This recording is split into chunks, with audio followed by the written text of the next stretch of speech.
Welcome again to Joe Stunner Boxing. You know, since I started this channel, a few people have said to me, as the subscribers have sort of incrementally grown, I'm now, I think, 5,500. They said, well, you're getting to the point now where you could get accredited. You could go to the shows for free, and, why don't you go there and do some interviews and, get a camera? I just can't be asked. That's the truth of it. I just can't be bothered. That was my reaction anyway. But then they start saying, yeah, but the channel ain't massive. I mean, it's 5,500 subscribers. It's not like Mr. Beast is shitting himself, is it? But yeah, maybe I could get accredited. I don't know. But then I got to thinking, is it solely because I can't be bothered? That's a big part of it, that's for sure. And I tried to imagine if I was to go there and do that whole, interview camera thing that other people do. Yeah, I'd get to watch some free fights, but I don't think I'd enjoy it. And I'll tell you why I wouldn't enjoy it. It's because if you've got a YouTube channel, especially one as sort of basic as this one, I don't do any editing at all other than hit play and stop. I just talk about boxing as a fan. That was the original purpose of the channel. And when I got to 1,000 subscribers, Jesus Christ, that's probably about, 600-700 more than I ever thought I'd have. And now I've got 5,500. It's like, well, I must be doing something right, I suppose. But I'm just a fan. And if I went to shows and I interviewed people and I thought I was worried about getting accredited and, being allowed in and all that crap, it would probably, if I'm being honest, it would probably affect the sort of spontaneous naturalism of it, because I'd be thinking, oh, can I say that? Oh, I don't really want to offend that person because I met them last week and they were really nice. Maybe if I go in on Frank Roy and a Eddie Hearn or whatever, they'll take umbrage and I won't be allowed in next time, or all this sort of shite, which ultimately I don't want to get to the point where I care about that stuff, because I don't care about it now. But if I started to go there, I would start to feel, I think there's a possibility that I would be sort of thinking about that. You know what I mean? Well, this seems to me to be the conundrum that a lot of people who do want to become, video journalists or whatever you want to call it, or even broadcasters, this is the problem that they face, or even print journalists. I mean, I could definitely be a print journalist. But, I've got the writing skills and everything for that, no problem. But to me, a real journalist is someone who asks the questions that the people you're speaking to don't necessarily want you to ask. In other words, they're the awkward questions that the public are thinking of, want answered. And if you're making buddies every 5 minutes, then you're probably not doing the job as well as you should be. If you're scared of putting people's noses out of joint, then you're probably not going in as hard as you should. Now, I can't sort of not mention Gareth A. Davies, can I? I don't really want to sound like I'm picking on Gareth, but there again, why spoil the habit of a lifetime? I mean, I've been taking the piss out of Gareth for virtually since this channel started, because I do find him to be quite sycophantic towards certain fighters, and certainly,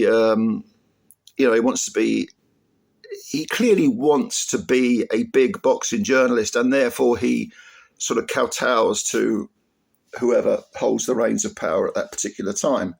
So, for example, he was very, very sycophantic towards Tyson Fury for a long while. Maybe now Fury's been beaten twice, he might not be. I don't know. But it seems to me that if you're worried about that sort of stuff, then you can't really be a journalist. And as much as I hate to admit it, it is a sad fact of life that a lot of these people with, cameras who turn up at, they've got YouTube channels and turn up at fights and interview fighters. They don't. First of all, they ask pretty much the same banal questions. And whenever you do get someone like, say, for example, a Rob Tebbett, who asks awkward questions, he kind of gets put on the back burner, that they don't like it. The powers that be don't like it. So I think if your intention is to remain neutral and objective, YouTube, for all its faults, and it has many, I mean, they pay you virtually fuck all. They're always, the amount of, what they call those things, algorithms, where if you say a naughty word, you can get demonetized, all that sort of crap. It's a lot of bullshit. But for all its faults, YouTube at least gives a platform to fans, which is essentially what I am, to just carry on telling it like it is. And so, yes, it would be nice to get in and see a few free fights. I'm not overly keen on, I've never, ever been a big fan of attending the massive stadium fights. I don't like that. Whether it's music, boxing or anything else, I don't like big venues. But it would be nice to go to the York Hall on a couple of freebies, sit ringside. But yeah, no, I think I'm happy doing what I'm doing. I do know people who have YouTube channels and want to become, broadcasters, boxing journalists, whatever you want to say. And it does seem that this is the modern platform for it, online, videos, or at the very least audio. Not so much print, which is a great shame, because there is a beauty that most people, especially younger people, don't seem to acknowledge, which is the beauty of the written word. All right, I'm in my late 50s now, but I don't care. You're not going to convince me that, say, the standard of journalism in boxing news isn't preferable to listening to the same questions being asked for the umpteenth time by a different YouTuber. The actual written, and certain books that have been written about boxing are just, they're wonderful to read. It's because it's sort of, you can tell that the writer, if it's written well, you can tell that the writer loves the game. They don't have any ulterior motive other than to tell the story, to tell the, to sort of try and put how they feel onto the written page. With most of what passes for a journalism nowadays, I get the feeling that it's just, they're kind of like grifters. They're people who are just trying to make a few quid, trying to maybe get in with the in crowd so they can say, hey, look at me, here's a photo of me with whoever, whatever fight you care to mention. There's no one who goes for the jugular. And even on the rare occasion when you get someone who really does supposedly ask awkward questions, like Simon Jordan, for example, I get the feeling with Simon Jordan that a lot of the time he does that just for effect. I don't get the feeling that he does it objectively. A very good example of an objective interview that I can think of, a rare but very good interview. Well, it would have been a good interview if the fighter in question hadn't ruined it, was True Geordie when he tried to interview Tyson Fury, because he was very respectful. And he said, I'm a big fan of yours, blah, blah, blah. But, then when he started talking about the completely worthless Chisora trilogy fight, Fury took umbrage and threw his toys out the pram and made a fool of himself.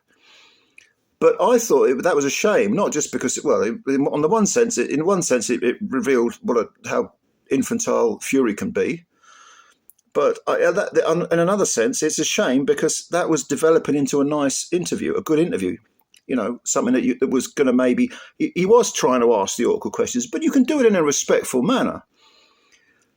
In the case of someone like Simon Jordan, I think he really does it for just to be confrontational, because he's trying to build his own personal, and I hate this word, but brand. So yes, boxing journalism, where is it? I suppose you could say this about any type of journalism. But certainly, as this is a boxing channel, let's concentrate on boxing journalism. To me, there is still no substitute for boxing news, the written word. I'm eager to see what the relaunch of The Ring produces. Hopefully there will be a hard copy, because I hate reading books, magazines and so on online. I just hate it. It's like reading a book on Kindle. Fuck that. I want to I want to have something in my hand. I want to be able to read it. I want to be able to keep it. I'm not interested in any of this electronic stuff.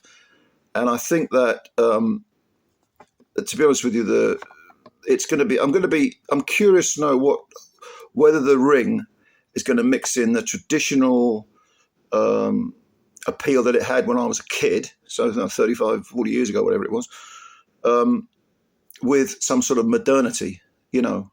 I'm eager to see what I would even, if I was writing it, I'd even go as far as to blend some of the new writers, the younger writers, like Elliot Wursell, in with the older ones, like, Bunsey, maybe, for example. Just get a nice mixture of writers, because that was its appeal, not just the ring, but a lot of some of the American magazines.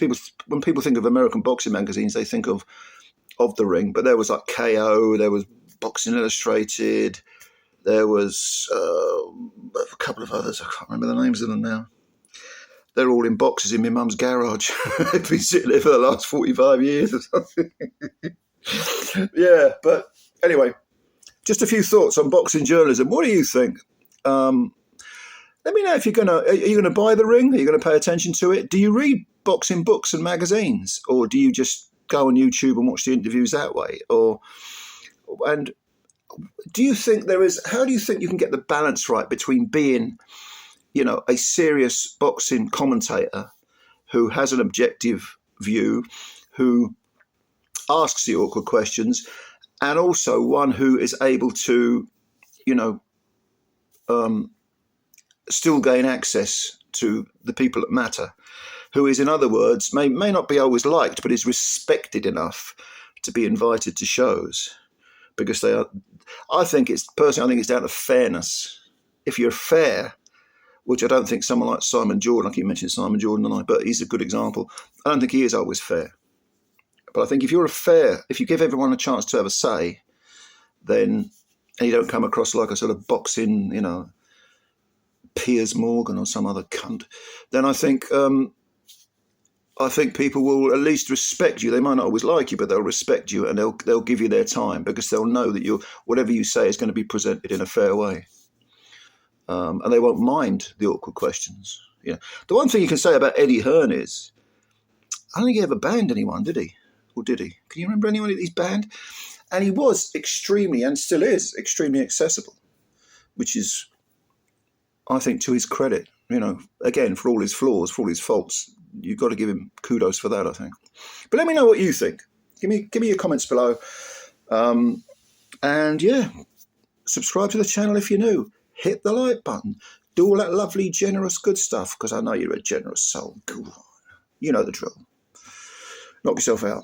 Thanks a lot, everyone. Looking forward to reading your comments. And, of course, bye for now.